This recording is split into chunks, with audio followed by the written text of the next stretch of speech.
Greetings, fellow travelers. Welcome on in. This is the RPG Cave level 199. Yes, folks. Next week is level 200. I'm very excited about this. I, of course, have the level 100 Aura Dark Knight, and I am joined for the first time in a fortnight by the level 100 Lalafell dancer. Bowsah is here. Hello, Bowsah. Hello. Good morning to all the RPG fans. I am here. Welcome on in. Welcome on again. I'm trying to remember the last time you were on the show. I think it was Final Fantasy XIV. Yeah, last time you were that's here. usually it. Yeah.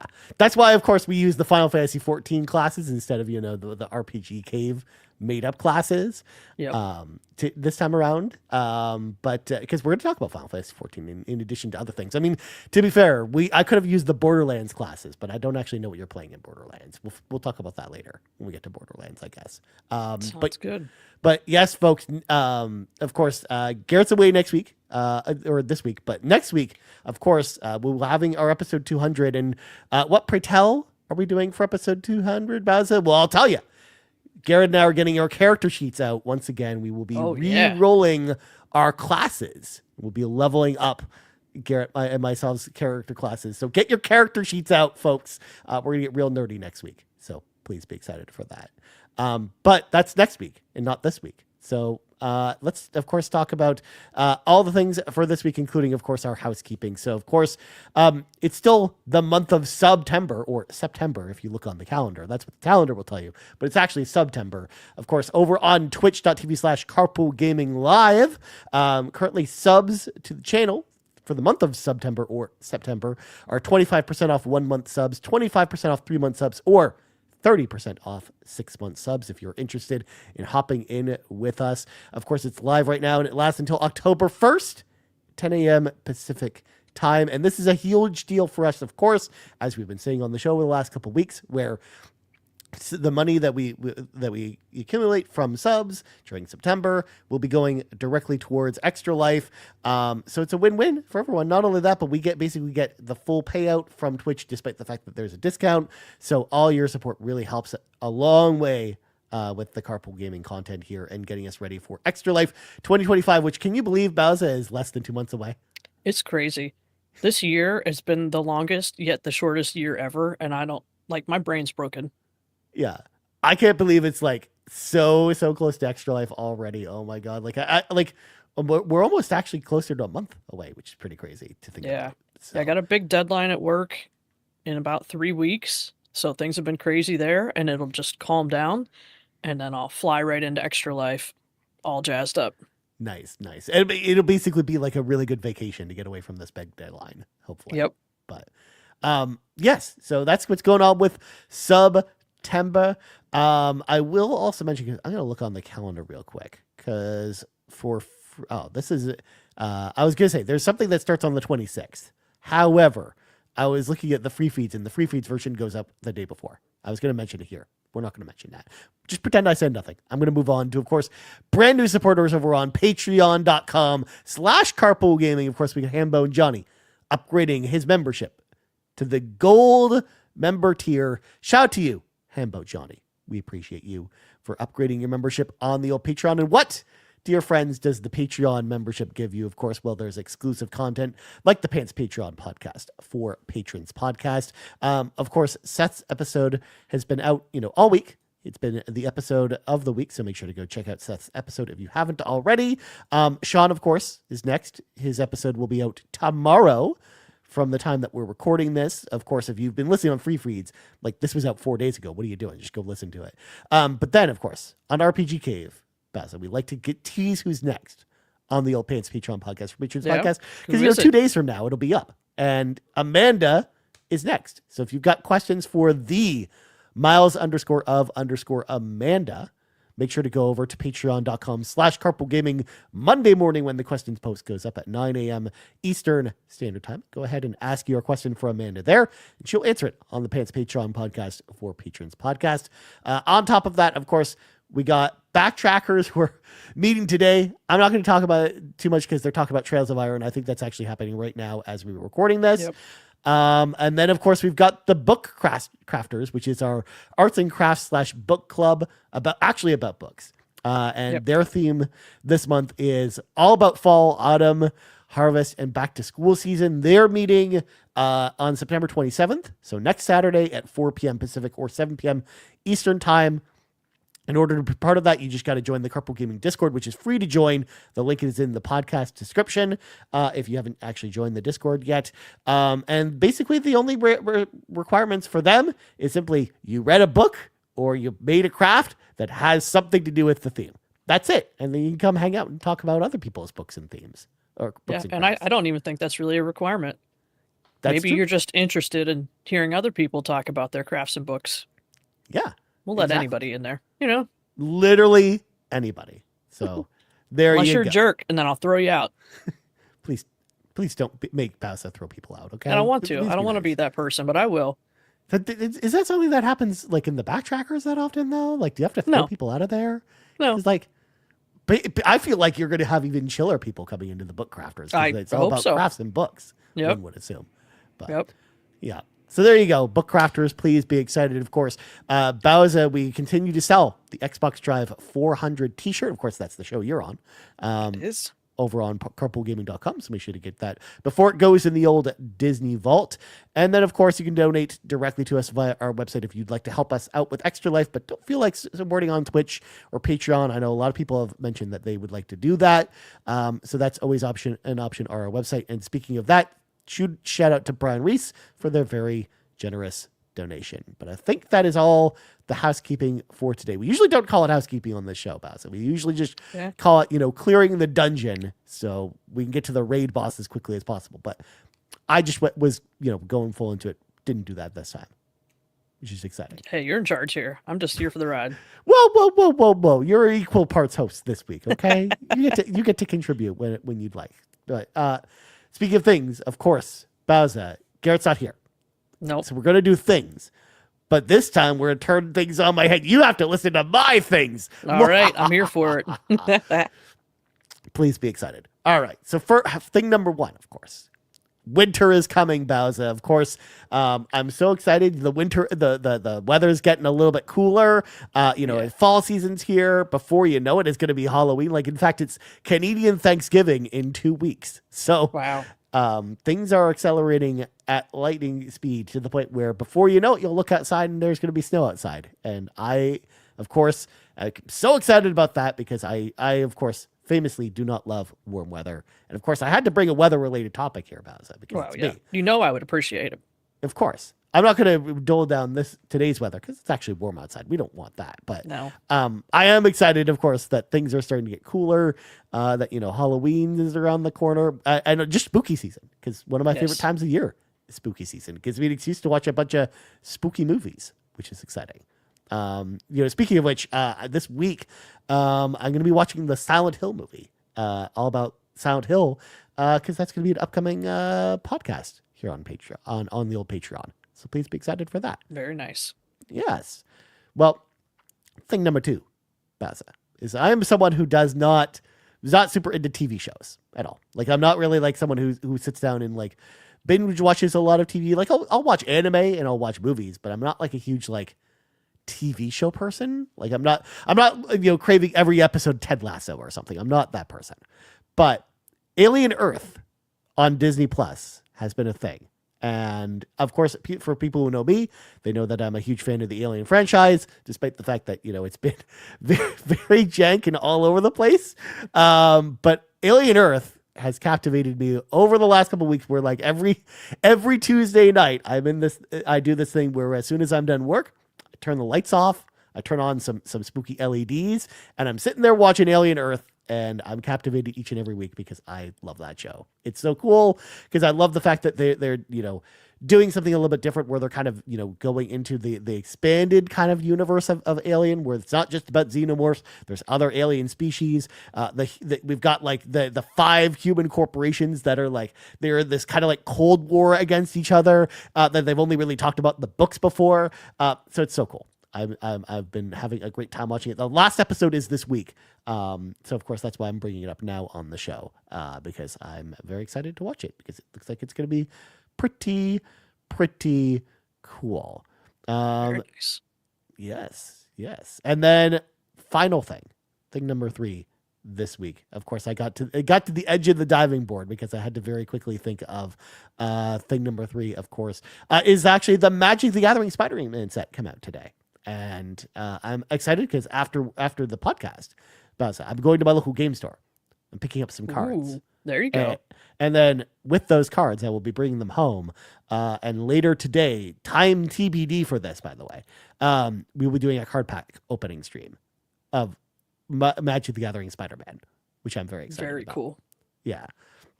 Some of the art actually looks pretty cool on this set. I'm not like the hugest Spider-Man fan, but getting like there's a lot of cards I want from the set, honestly, to put in decks that I already have. I'm also trying to, I think I'm going to put out the call this week and for putting together a community game night for Magic the Gathering here at Carpool. It's a game I've always, really been into. And I know a lot of the community members are actually into Magic the Gathering too. So we can play over webcams, which is very exciting. So I'm going to try and organize that this week. So yeah, look out for that. So that's thing number 3. Sorry, I couldn't really come up with coffee stuff like Garrett usually does. But those are my three things this week. So anyways, Bowsah, over there, there's a man over there. He's got an exclamation mark over his head. We should walk up to him. We should go, interact with him. Yeah. Do a side quest. We got to do side quests. How else are you going to level up?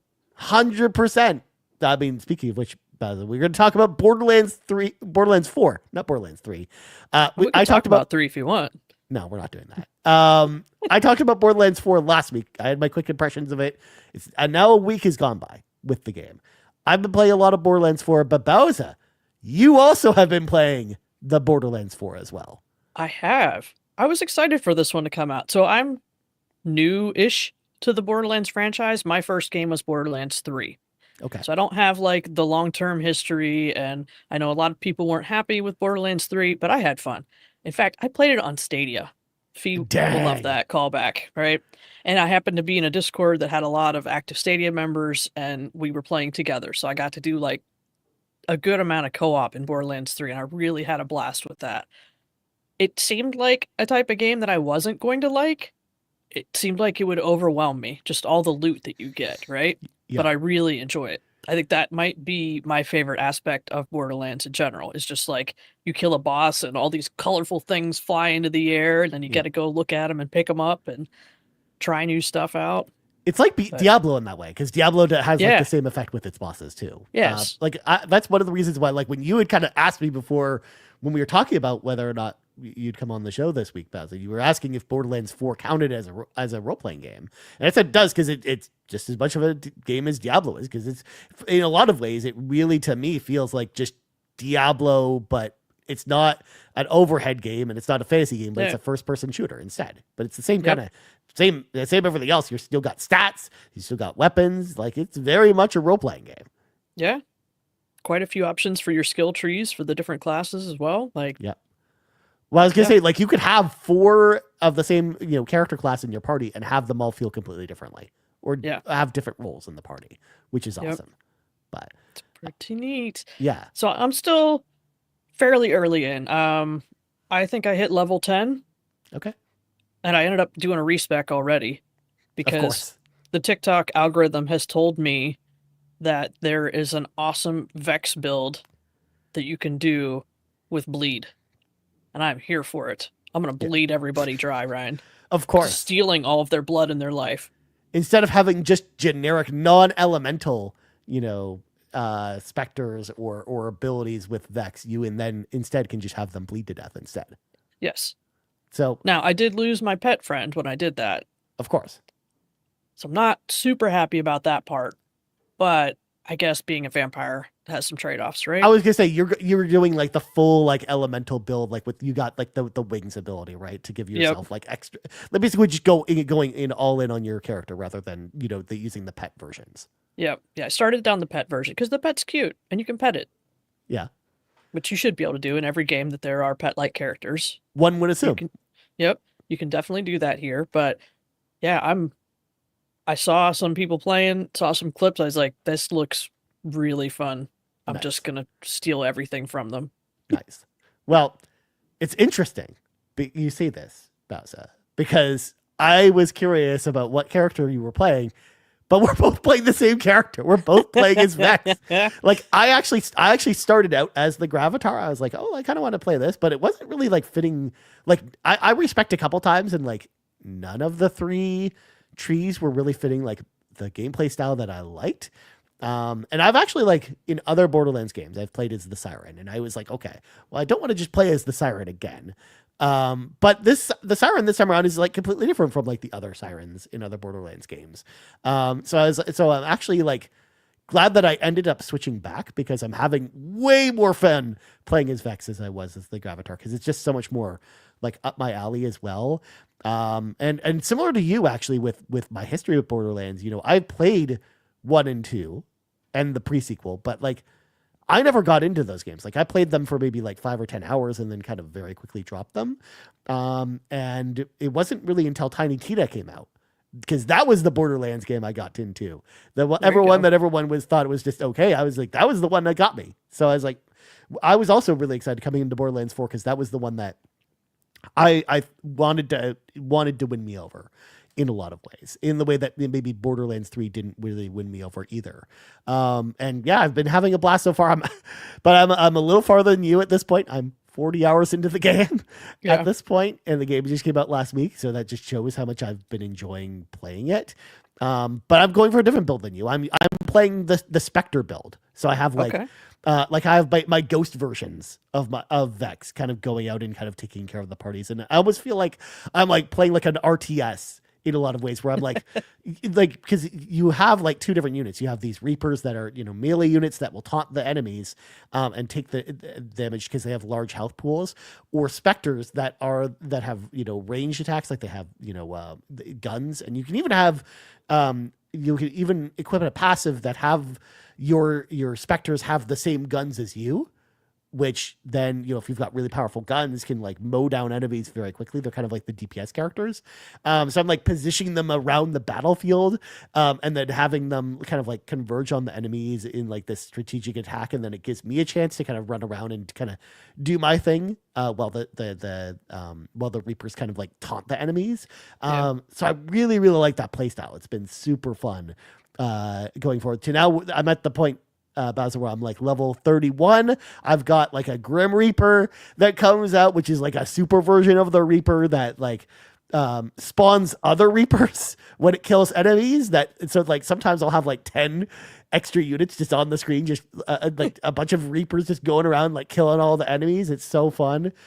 But I'm gonna say something that, you know, I talked about on stream with Seth and Sean the other day, where even though I've been enjoying this game most of the time, it gets to a point towards the end of the game where, you know, if you haven't done a ton of side stuff, the leveling scaling gets very out there, where the last couple campaign missions, because I kind of wanted to just beat the campaign and then do all the side stuff because that's more my thing. Just get it out of the way. But the campaign missions, the levels are supposed to scale. The enemy levels are supposed to scale with you. But when the campaign mission says normal, and I'm fighting enemies that are 8 levels higher than my character, where they have like, instead of the level, they have an exclamation mark instead. That's what happens when no, because you have to empty, like sometimes I'm like fighting the enemies and I'm emptying 4 full clips of rounds in my level 30 weapons into them before one normal enemy dies. And if I get hit twice, I'm basically dead. And but at the same time, I powered through it, Bowsah. I got to the final boss in this game. And he's like 8 levels higher than me. Oh no. So he hits me once and I'm literally dead. And he has 3 phases. I got to the 3rd phase and I'm like, I can't keep doing this. So I'm a little torn on this game because, as I kind of talked about with Seth and Sean on stream, I'm torn about continuing with this game for now, instead of just putting it down and playing something else, because I don't know if I really want to grind at least 8 levels of side content and then come back, especially when you get to like over the 30 hump, Bowsah. The leveling just takes so much longer. So I would have to probably spend at least 5 or 10 hours just doing side content to then gain enough levels to then be on equal footing with the final boss. And I don't know if I have it in me to do that at this point in the game. Here's a question. Of course. What difficulty are you playing on? So I'm playing on normal. Okay. I switched it to easy and it didn't help. Oh, okay. All right. Well, there goes that idea. I tried it. Like, if you're considering putting it down, you might as well try easy and see if you can plow through that boss. And Bowsah, I have never been adverse to trying a game on easier difficulty if I know that I'm going to enjoy it more. Yep. I tried it this time around and it actually was just as bad because it does is really, it makes it so like you get like a 20% damage reduction and then elemental weaknesses on you don't matter as much, but the enemy still just hit like a truck. It doesn't affect the level scaling or anything. Like that's interesting. That's the main problem because the level scaling is so like not where it's supposed to be. Like that's kind of where my head's at. And even then I'm thinking about it like if the level scaling works the way it's supposed to, well, if I gain 8 levels, who's to say that when I go and retry the final boss again, he's not 8 levels higher than that at that point? If it scales up, then that just seems like incredibly difficult to beat the game for no good reason. Like I find that it's just there's a point in the game where it becomes tougher to play by yourself, and I feel like I've just hit that point. So, like there's this whole final section you go to, and it's kind of like that. So, I'm on the fence. At the same time, I don't really have anything else to play until Silent Hill F comes out on Tuesday. That's kind of the next big release for me. So over the course of the next 4 days, I have time to go back to Borderlands 4 and kind of clean this up if I want to. Because I'm really just kind of waiting. Because at this point, like there are other games on my backlog I could be playing. I could be playing Expedition 33 because I haven't played that. I could be playing Assassin's Creed Shadows because I haven't played that. But those are like I can't beat those in 4 days. So I mean you could, but I'm not going to. But you might not. Yeah, and Silent Hill F is the type of game for me because I'm such a big Silent Hill fan that like that's a drop everything for that game for me. And plus Hades 2 coming out this week too, which I also want to play. So I think I'm gonna kind of like I do think there's a window where I do finish this game in the next 4 days, where I try and go for it. But we'll see. The other option, I'm more hopeful about it. Yeah, the other option is you put it down for a while and wait for me to get there. Yeah, that's true. That's true. Or some other people in the community, and we can party up, and then it might just take that edge off, you know? Yeah. Because likewise, like I actually don't like hate doing, side content and stuff as much when I'm doing it with friends. But if I'm sitting there by myself, like I'm just not like as excited about it. It's like the side content in Borderlands 4, and tell me, I'm curious to know what you think about this, Bowsah, but it's just not, I don't know, it's just not wowing me or anything like that. It's fine. It feels like Far Cry in that way, where it's just like, playing Far Cry, taking out the outpost is fun, but a lot of the other side stuff in Far Cry has never really hit for me, and I kind of feel the same way a lot about this. Where like some of the side quests are fun, but for the most part, a lot of the exploration stuff, honestly, I just don't care as much about. But yeah, I'm like I said, I'm still early. I've done a couple side quests, but I always struggle with this in a game. Like, do I want to do side quests and level up a bit more, or is there's some benefit to progressing the main story at least to a certain point and make sure you have like all of your abilities unlocked and make side questing easier, because the main story in most of these games, it usually takes you across the map and you can unlock your fast travel locations, and that makes doing side quests easier too if you can just fast travel back and forth. So that's why I usually like to wait until I have all that stuff unlocked, because you're right. Like, you have all your fast travel stuff unlocked. It's really easy to get around. If you're sick of one area, you can go to a different area. Like I like all that stuff. Yep. So I'm trying to just stick with the main stuff for right now. Okay. And then I'll come back and do side stuff later. Now, have you done any of like the bounties? I don't know if that helps you level up quicker. It's a little easier, I'd say, than like doing an actual side quest.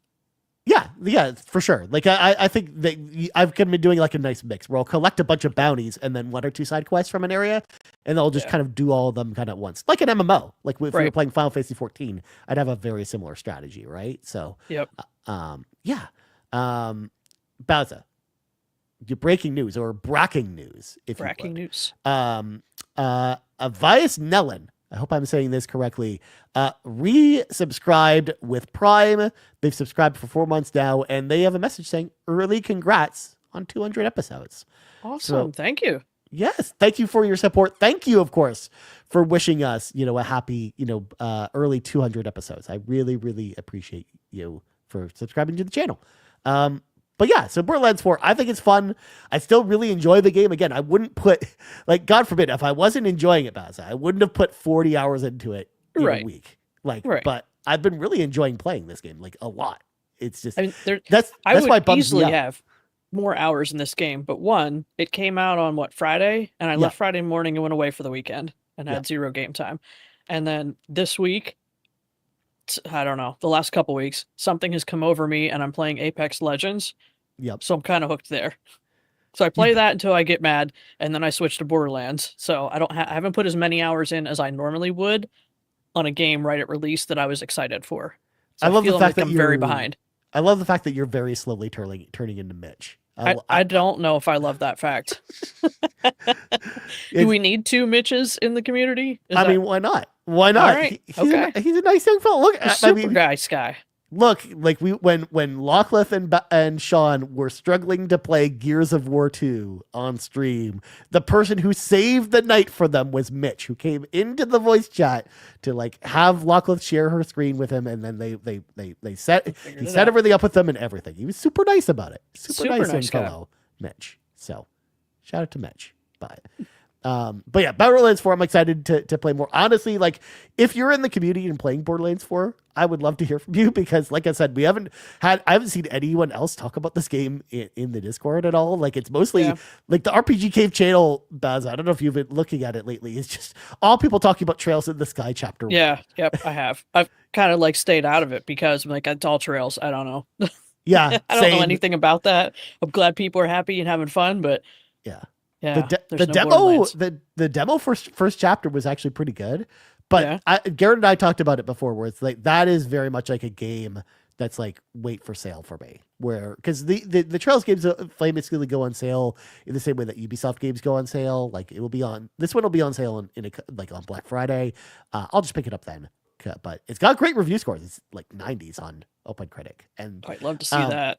And the best part about this one, Bowsah, since you don't know anything about Trails, is this is the one that's at the start of the Trail saga. It's the first game in the series. So this is the one where if you're new, you start with this one. That makes sense. Yeah. Yep. Anyways, now Bowsah, it is now time. We're now transitioning away from Borderlands 4. We've finished our side quest, because now it is time to read from the sacred texts, because it's time to talk about another game that's kind of like a forever game, and one we just mentioned, Final Fantasy XIV. It's time to talk about Final Fantasy XIV. God, we have to talk about Final Fantasy XIV. So as we know, of course, Dawn Trail current expansion is out, and people like it, people don't love it. The player numbers have really dropped on the game lately. I don't know if you've logged in lately, but Limsa is looking a lot thinner now than it used to. It's definitely a thing. So we are here to talk about what we think is kind of happening next with Final Fantasy XIV, but also when we think we're going to kind of jump back in. So first of all, Bowsah, I have to know, with any of the post Dawn Trail stuff, have you been playing any of it at all, or have you really just dropped it since the campaign kind of ended? So I played through the full Dawn Trail campaign, and then I started the first patch MSQ. Okay. And then in typical Bowsah fashion, I got to a point where my item level wasn't high enough, and I didn't feel like grinding dungeons or spending my money to get the right gear. Yep. And I set it down. I was like, I'll come back to this later when I don't have 100 games to play. And that's where I'm at. And that makes me sad. I love this game. I love all the characters. I want to be in that world, but I think overall, we're in a tough spot, right? Endwalker was this big culmination of a huge storyline. Yep. All your friends are there. All this cool stuff happened, all kinds of callbacks to the previous stories. And now it's we're at the reset point. Dawn Trail is the big reboot. Yep. And, it's kind of like people used to say about A Realm Reborn. You kind of just got to get through it and then see where we go from here, right? Yeah.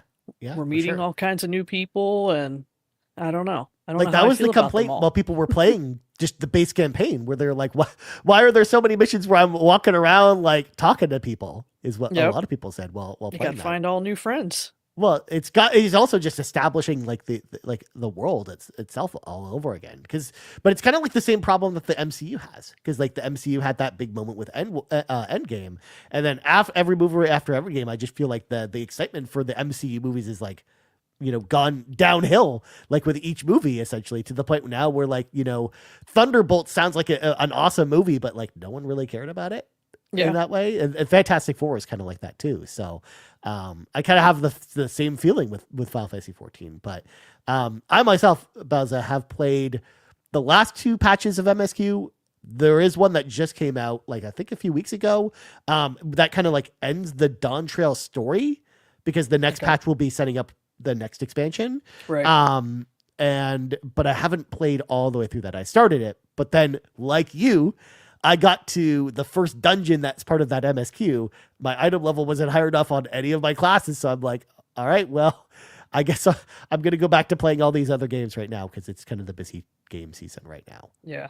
And that's one of my frustrating parts about Final Fantasy XIV is that item level, and you have to either grind it out or buy stuff. And I'm not the person that plays Final Fantasy XIV as my only game. Like, Yeah. if you are, you probably have all the gear. It's not, you don't even think about it. You're just good, right? Well, you're Everything's grinding fine. extreme trials anyways. Right. You're not Yeah. this conversation doesn't pertain to you.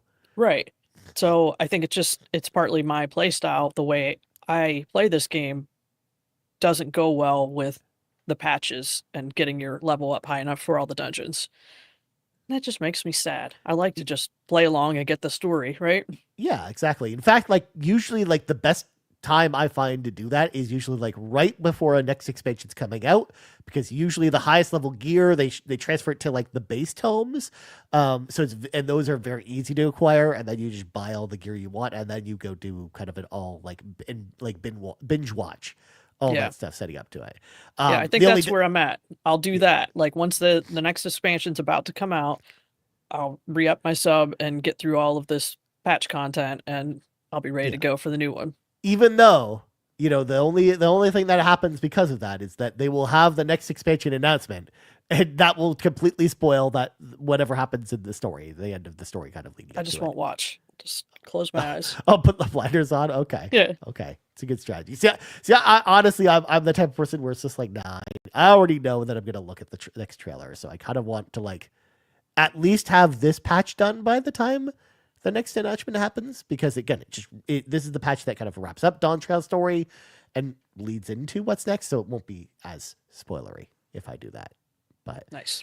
yeah. So if that's the case, then, we're both on the edge, both kind of waiting for the next thing.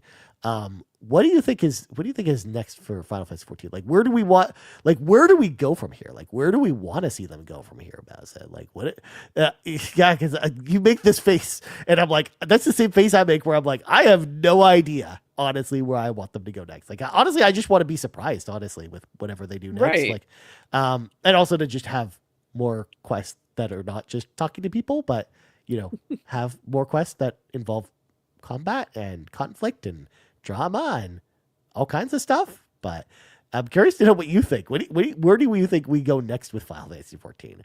Well, having not played all the patches, I don't know exactly what happens. Yeah. So I don't know. Yeah, we both know. No, we're going in kind of blind. Yeah, we're just kind of making it up as we go. I see a lot of hate online for Wu Clement. Yeah. But I don't hate her. I kind of like her. Yeah. So I think she's a good character. I think so too. I'm pretty happy that she's around and continue to follow the story along with her. Yeah. Part of me feels like she's not going to stick around as like a core Scions member because of kind of her position as like being like kind of the emperor of this land. But you never know. Maybe they'll work it into the story where we kind of have that. But I also, again, have not played through the newest patch all the way, but I'm pretty sure we're also getting an additional person to the Scions that's going to stick around. Okay. And I'm interested to see where they go from here with that particular character. Because honestly, I like what they've been doing with this character so far in kind of the these subsequent patches that I've played through. So I like the fact that we're going to get like a new San member. As far as where we go, honestly, like I feel like we're probably going to maybe explore more of the new kind of the new world where we're at now. Like maybe there's another like continent or island that's kind of part of it, and maybe we go there next. Maybe we go back to space. Like one thing that like ever since Endwalker happened, and we saw like what happened on other planets in space, Bowsah, I'm like, it's always made me wonder, like, well, what if one of the next set of expansions is in space, like on another planet? Like that's completely different from Eorzea. I think that would be like really interesting to kind of see like other civilizations outside. But I also know that there's some stuff that kind of Emmett talks about at the end of Endwalker, like other locations in the world that we still haven't gone to yet. And maybe some of those are kind of where like the next expansions kind of go. But yeah, I'm really interested to see where the story is going to go at this point, because it just seems so open-ended right now. We still don't really know, like, we kind of have a villain for this particular arc that's happening in the post MSQ stuff, but we don't have an established like villain as to like who's kind of the main villain after that. Right. Like who's the next like Fan Daniel, or who are the next Asians at this point? Like, there's still this mystery of like where the army that the Alexandrians had kind of came from, and maybe it plays into that a little bit. But I'm curious to know where they go with that stuff. So speaking of going to space, have you done any of the cosmic exploration stuff? No, not yet. No, not at all. No, no, because like you, like Final Fantasy XIV isn't my main game. I've actually also made it kind of like a personal thing this year, because the last couple of years, it's like my hour count has been out of control. So I've made it like a personal thing to like try and play it less this year. So I'm actually kind of like, when I do play, I'm kind of like hopping in, doing some dailies, working towards having all the jobs at level 100, because I'm that person. I'm actually almost there. I've only got like 4 jobs that are not level 100 at this point. So that's kind of what I've been doing, rather than doing like a lot of the crafting stuff or the exploration stuff. But yeah, cosmic exploration, it's been also unlocking in tiers, and I kind of just want to wait until all the tiers are unlocked and then do it then. Yeah, when they first talked about it, that seemed like something that I could get into and make this like that be my daily thing, right? Yeah. But it just took a while to come out, and by that time I was like, all right, I'm on to other games now. Like I got out of this one. Yeah. Maybe when I get back into it, I'll try that out and see how it goes. Yeah. It reminds me of like Ishgard Restoration or some of those other like events that like unlock over patches, where it's just like a lot of times with those, like I kind of just want to wait till that everything's unlocked before I do it. So cosmic exploration is kind of like that for me. So I'll probably play it like when we get closer to the next expansion, I think. But that makes sense. Other than that, like the other thing I want to speculate about real quick is new jobs. What kind of new jobs do we want to have in Final Fantasy 15? I hadn't even thought about that. Yeah, because like, oh no, because I suspect that what we've seen so far, the next jobs will be probably another healer, and honestly, probably another tank. Like we have all the DPS in the world we probably will ever need. I don't know if there's really like a good, because like each style of DPS has at least 3 jobs now. With kind of the 2 new DPS jobs that we got in Dawn Trail.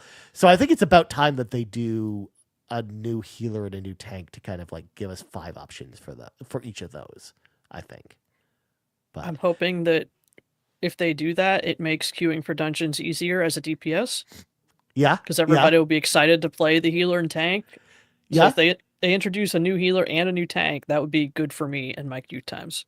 That's always the golden era, Bowsah, is when they introduce like a new tank or a new healer to the mix, because people always will queue up for those. Like when Sage came out, like it was so much easier to kind of get into queues, especially because like healers, I actually find in this game more than any other MMO are like, people do not want to play healers. So it's always harder to find a healer than a tank, I find in this game. Whereas WoW is kind of the inverse of that, where you have more people that like to heal than tank in that game. Like tanks are very hard to come by. So if you're tanks in World of Warcraft, you kind of have the instant queue.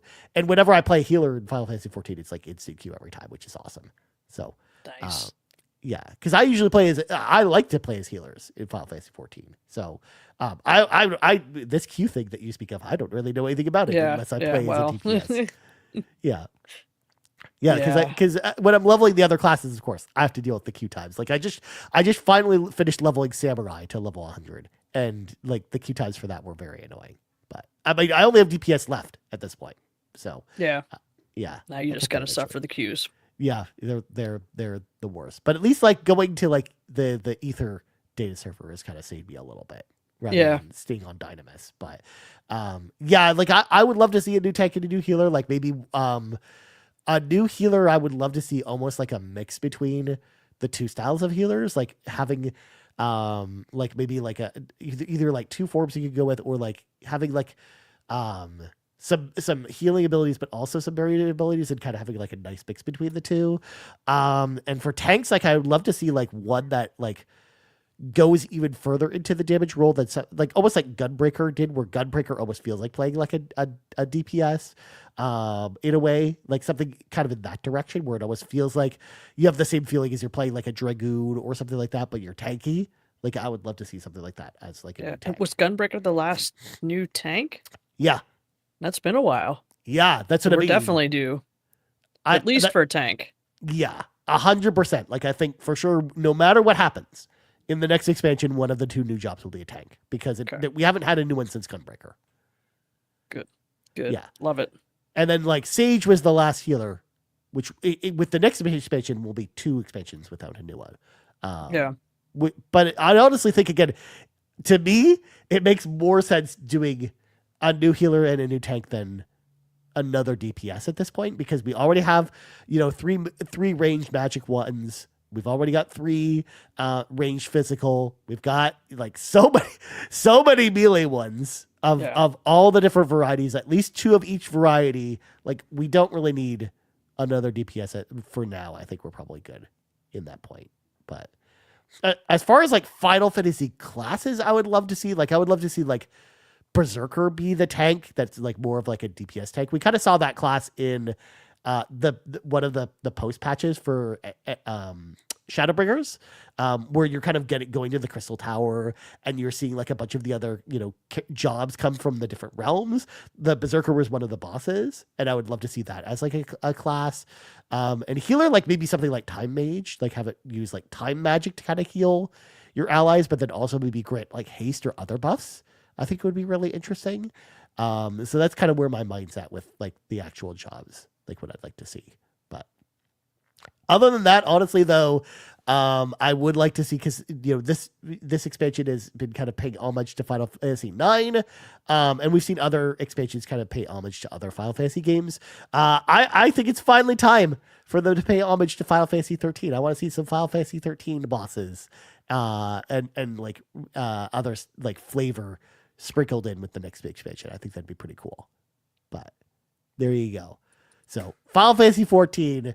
Anything else you wanted to bring up before we kind of move on to questions, Bowsah? Like anything we didn't touch on? I have faith in Yoshi P. Like I think they'll get this turned around. I think we all knew this expansion was going to be kind of the downer. Like you come off one of the highest highs and you got to reboot the world. We knew it was going to be not as exciting, right?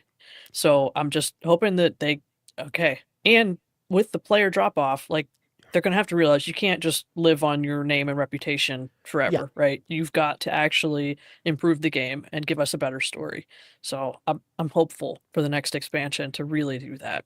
Yeah, I am too, honestly. Like I'm really, really hopeful again. Like there was no way you were ever going to produce anything that stands up to Endwalker in that way, because it was just such a epic conclusion.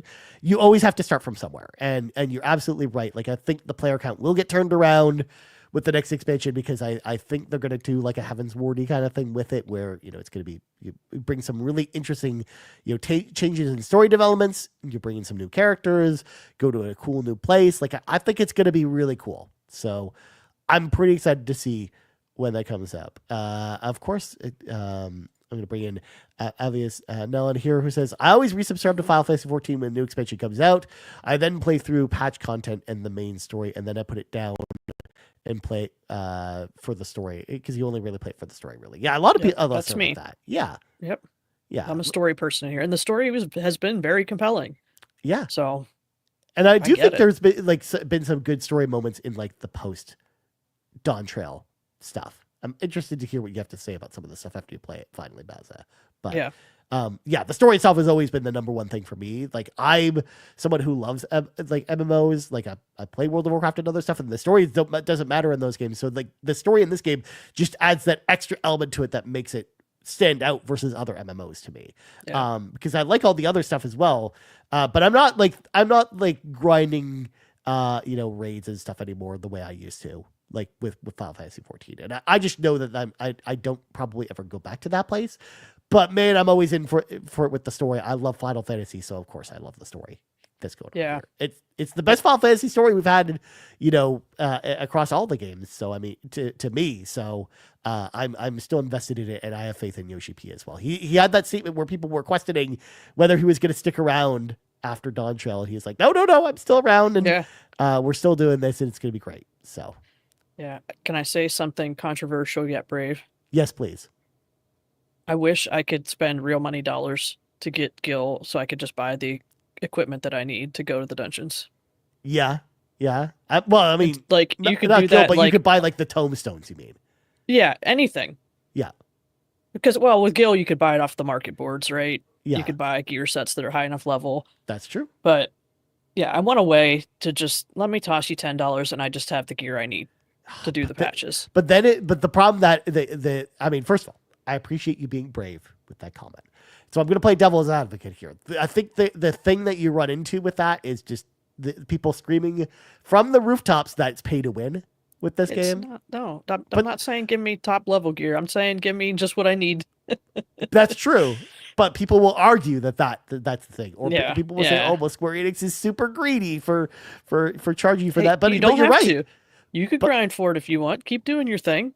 But like, I actually agree with you in the sense that I actually think it would be good for the game in the same way that I think offering player boosts, like player level boosts, is good for the game. Yeah. Because people don't want to have to grind through all that stuff. And just like a player boost, like a character boost also gives you like high level gear at that level, whatever it promotes you to. And I think like having something similar that's just gear based, that's maybe even cheaper, I think is a good thing. Like, I think that's a good thing for the game, because I think that would cause people to come back even quicker. The downside that comes along with that, though, Bowsah, is they basically have to update that with every patch, because every patch there's like a new like tier of gear you have to get to, right? Like, they'd have to scale it that way, or again, like you said, it could just be currency. But yeah, give me some way to do it, because I mean, what could I do? I could go on the black market and risk losing my account to like buy Gil and then buy it off the market boards. And I don't want to do that. Yeah. Or I have to sit and grind. Like, and I get it. I get that part of it is to like keep players playing these dungeons so that there's always players playing them and the queues stay down. Like, I understand a lot of the reasoning of why it is the way it is. It's just frustrating to me as someone who just wants to play and see the story. Yeah. Like, I want to give you my subscription money for a couple months and do this. Yeah. But now you've blocked me. You want to give them money so much that you want to give them extra money to then let you continue. Extra money to be able to just do it. Yeah. And like, that's the thing. Because like World of Warcraft actually does that, where the way it works is you can buy 30-day game tokens in World of Warcraft that then you're allowed to sell on the auction house, in the World of Warcraft auction house. And then there's like a certain dollar amount that they attribute to that, that you receive in gold. So you essentially can buy, you have a legal way of buying gold in World of Warcraft. And I almost wish they could do like something similar in this game. You're right. Like, and I'd be happy if it were just a gear thing, and you meet the gear level, but it's not like the best stuff. Yeah. Like, keep what's in the game that you earn through progressing and, replaying the dungeon and stuff. Keep all of that be the better gear, but let me just like, it doesn't even have to be, I guess, a gear set. Like, give me a special ring that I get to wear that just says I am level whatever I need to be to go in this dungeon. Sure. Yeah, the only worry about that is that, of course, that you will be underleveled, and I think they would worry about people abusing that when trying to join player dungeons. Like that's the whole reason they have the gear level in the first place, is not for, if you're playing with the bots, Yeah. but if you're playing with other players and you're underleveled, Then I'm fine. Let me only have my special ring and play with the bots. yeah, but people like to complain about that though. Yeah, But yeah, with the bots, you're right. ever Like, happy. but maybe if the ring, you're right, only interacts and lets you play with like the bots, like I think that would be okay. Yeah, that way I can just keep progressing. Yeah, because that's then usually how I play anyways. I play with the bots. Yeah, because then you can then earn loot in that dungeon to then get you higher level, and then you might be actually even more prepared for the next kind of patch that comes out, right? Yep. Like, yeah. Yep. I think the other way they want the bots, and the other way they like. Sorry, go ahead. I like to play with my characters, like the in-game characters. Yeah, that makes me much more happy than playing with randoms. Yeah. Like that was something like I actually enjoyed most about this expansion, was being able to do that with all the in-game characters, and it felt more special. Like it felt like it was more part of the story. Like so, the first time I would play every dungeon, I would always play it with the AI because of the fact that you've got your characters that you play throughout the story, and it's always like characters accurate to where you are in the story too. Right. These are the people that are with you, because it's always like, well, yeah, it's like always weird when you go to queue up with other party members, because like, what happened to the people I was just talking to a minute ago? Where'd they go? Why can't they come in here with me? You know what I mean? Like they just hang out. Well, I mean, the same thing happens when you're doing like trials and stuff, though. Yeah, it's kind of awkward. Yeah, which of course, speaking of trials, that's their way of forcing you to play with other players, because you can't do those usually with AI. Although we've been getting more and more of those where they let you do that, but I think actually the newest the set of trials, they don't let you do that with the post MSQ stuff. Look, Square, if you want more of my money, just take the Final Fantasy XIV story, compress it all down, and make it a single player game and resell it to me. Yeah. Honestly, that'd get so many people. Like, there's a great story in here, and people are just missing out on it.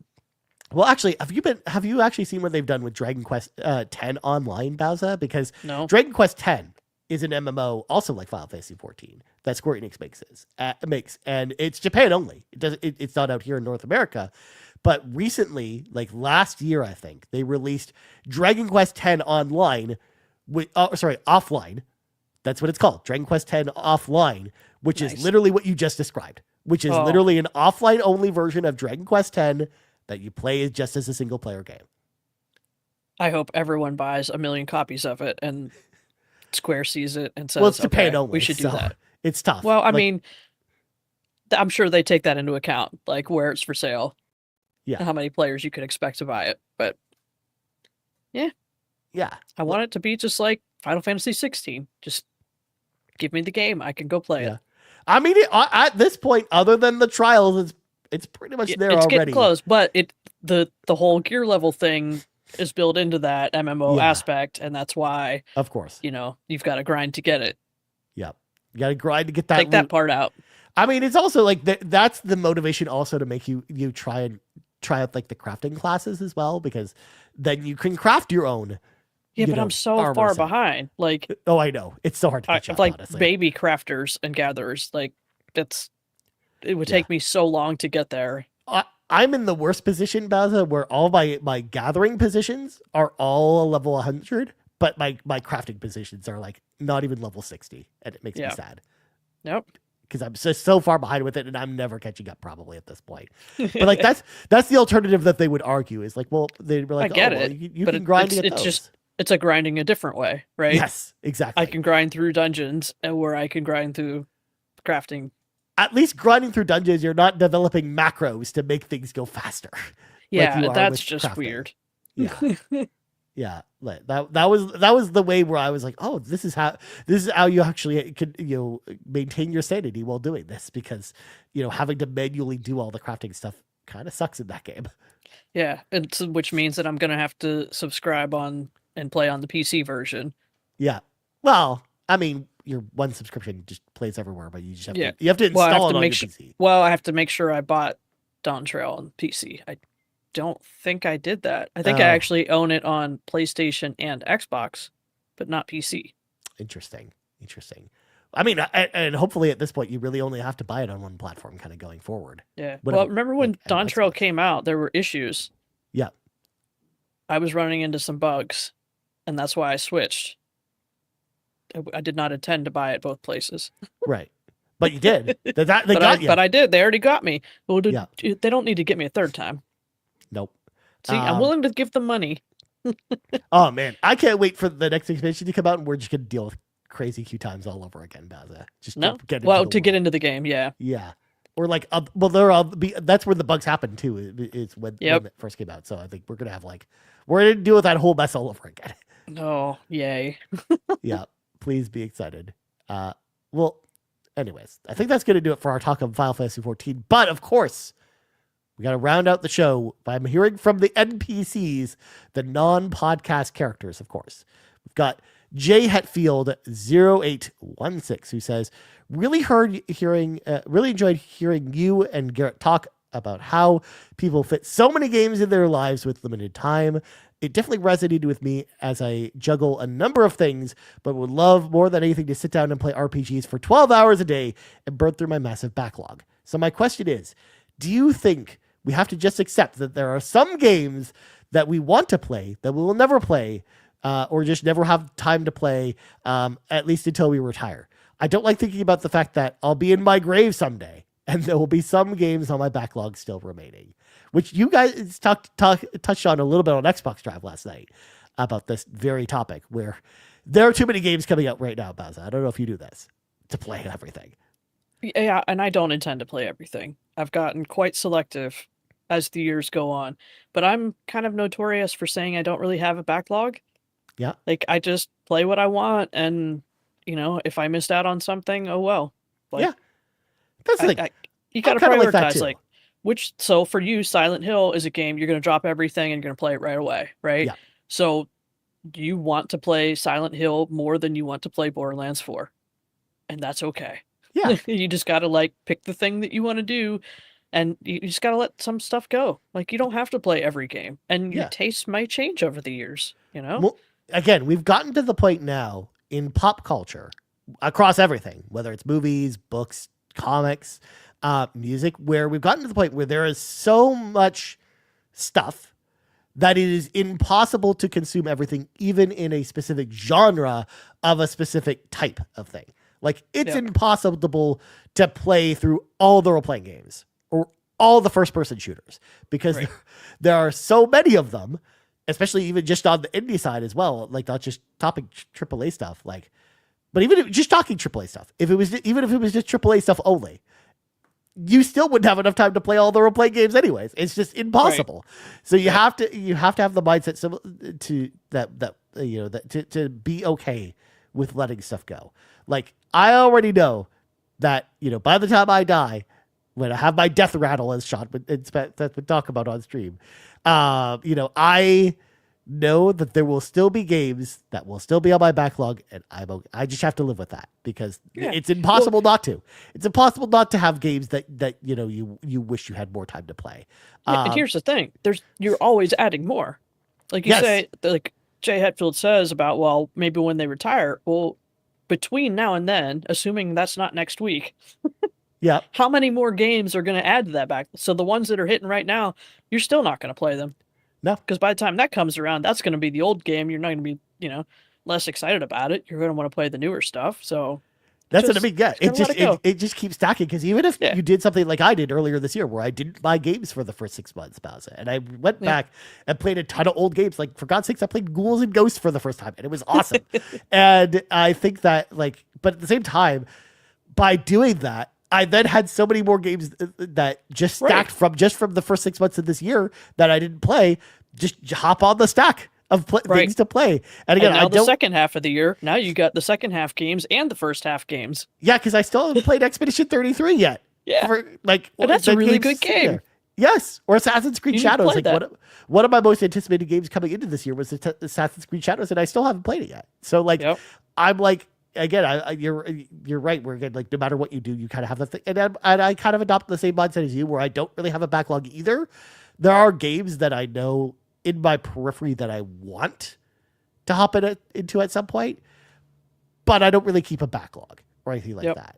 I made a backlog spreadsheet once in order to create the backlog, the wheel that I kind of created for last year from Extra Life, because people like wanted me to pick from wheels, and I created one just for that purpose. But even that, it had like 175 games on it, and there were still more games that kind of fit into that realm that I would want to play. But it's not really a backlog. Like, I don't keep track of that or anything like that. It's more like I use backlog.com as an example, not to track my backlog, but just to track the games I played instead. Yeah. So that's a good plan. Yeah. Like that's why, like, I think like it's better just not to get hung up on that, because honestly, it's impossible to play everything. It just is. But, Yep. And play what you're in the mood for. You know, even if maybe you were super excited for Borderlands 3 or Borderlands 4, but when the day it came out, you're like, I don't really feel like, wading through all of that loot and finding the gun. I'm just not in the mood for it. Then don't play it. Wait. Yeah.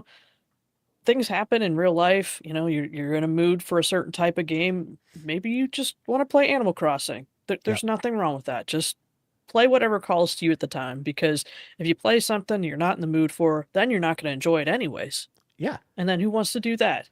Nobody. No, but that's the worst. Because Nobody. even sometimes you just get in the mood where you don't even want to play games at all. Yeah. Sometimes you're just like, I just want to, you're trying to force playing games as part of your lifestyle, but sometimes you're just like, well, maybe I just want to sit there and watch movies or go outside or do whatever, right? Like, I think that's okay to kind of comes to terms with as well. And something, again, like it took me a long time to kind of, come to terms with that, because I think that's just, being an old person, Bowsah. But you know what? You and I are in similar situations where we do actually have a lot of time to play games, right? Yeah. We don't have children. I'm married, but my spouse is perfectly fine with me playing games and he's watching races or football or whatever. He's playing games too. Like, in the evenings, I have all the time I want to play games. And sometimes I just don't. Yeah. I mean, I get to play a lot of games, more than most people my age. There's still things that I'll miss out on. Yeah. Just the way it is. There's just 100%. too much. It's like our Patreon. There's just too much content. You can't do it all. Even the great Kevin Ainsworth, who beats 1 million games a year, will still have many games that Kevin Ainsworth does not finish. That's just how that works, Yep. So you just have to be okay with that, I think. But I know that's a easy for us to say, but I know that not people do struggle with that. But that's because we're old. Yeah. But yeah, thank you for the question. Come to accept that. Yeah, exactly. And then Kiku has the final question this week, who says, do you have a preferred aesthetic when it comes to choosing what games to play? I usually go for JRPGs because I love the cute art styles and characters.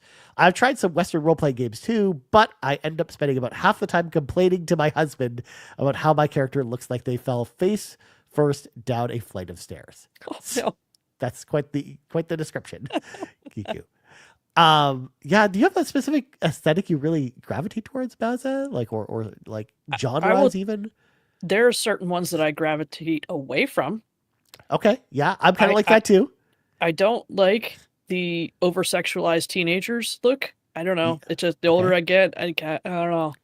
I'm not into like it. reading the manual for Final Fantasy XIV, and then you realize that Aerith is 17, and it's like, it's weird. Yeah. But I mean, like, even younger, some of them, it's like, oh, I don't know. That's not for me. Just not what I enjoy. I like good-looking characters, though. Yeah. Like, I don't want to be the one that fell face first down the flight of stairs. Of course. You want like something in the middle. You like good-looking, mature characters, or characters that look like adults. Good-looking adults. Yes. Yeah. Yeah. Yes, that's where I'm at. It's also interesting that you brought that up, because I just thought of this while you were talking about it. Like, it's kind of like the opposite of movies, where movies, they have like 28-year-olds playing teenagers, where like they're kind of like to make them look cooler. Whereas video games have the opposite problem, where you have teenagers who are trying to be like 28-year-olds, and it's like, it's so weird that the disconnect that happens there. But I like cute things too. So I can get into like the younger look, the younger cutie things, but I don't want them to be sexualized in that way. It just makes me uncomfortable. I don't know. It makes sense. But, yeah, I'm into like fantasy. I like a good-looking elf character. Yeah, I'm all down for that. That seems good. Seems like a good strategy. Yeah, for me, again, kind of like you, there's a lot of stuff I don't I try to avoid, but at the same time, I feel like I'm a pretty open person when it comes to games. Like I like to try stuff that is outside my comfort zone or stuff that I don't know if I would be into. It's part of the reason why I keep buying, Souls-like games, because I'm never into them. They never grab me, but I still like, well, maybe this one will be the one that finally gets me. But for a lot of times it's stuff like I'm not into the pirates, as people know. Yeah. I'm not like, or Wild West stuff.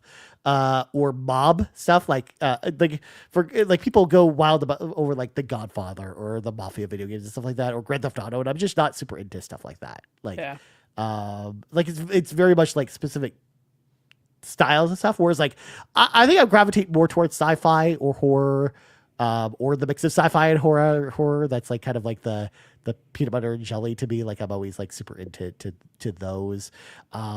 But honestly, I'll play games of just about any genre if they're appealing to me in some way. And even then, like I said, I'll try out some games. Like I as much as I don't like cowboys, like I love Red Dead Redemption because I'm glad I gave it a chance because I was never really into the Grand Theft Auto games. And I was like, well, I'll keep buying them because maybe this next one will get me. And then Red Dead Redemption finally got me. So, and same with pirate games. I'm not really like super into pirates, but like.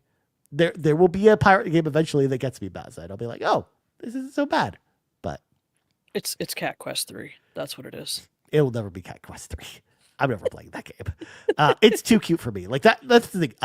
I like that. That was cute. That was pirates. Yeah. But it was cats. So I was gonna say games that are too cute are kind of a turnoff for me, I think. Okay. A little bit. I'm starting to discover that about myself. Games that are overly cute are kind of like a turnoff. The other turnoff, of course, being like free to play, like schlock, like or free to play like character driven games. Have never really sold me either. Like stuff like League of Legends or Marvel Rivals or Apex Legends. Like a lot of that stuff's just never really gotten me, and I always just steer clear of that stuff. But yeah, I'll try anything. It's part of the reason why, like, as much as I never thought I would be into a game like Ninja Gaiden. The reason I got into it was because I like ninjas. And I was like, I'll try this game. And it turns out it's now like one of my favorite all-time favorite games. So, yeah.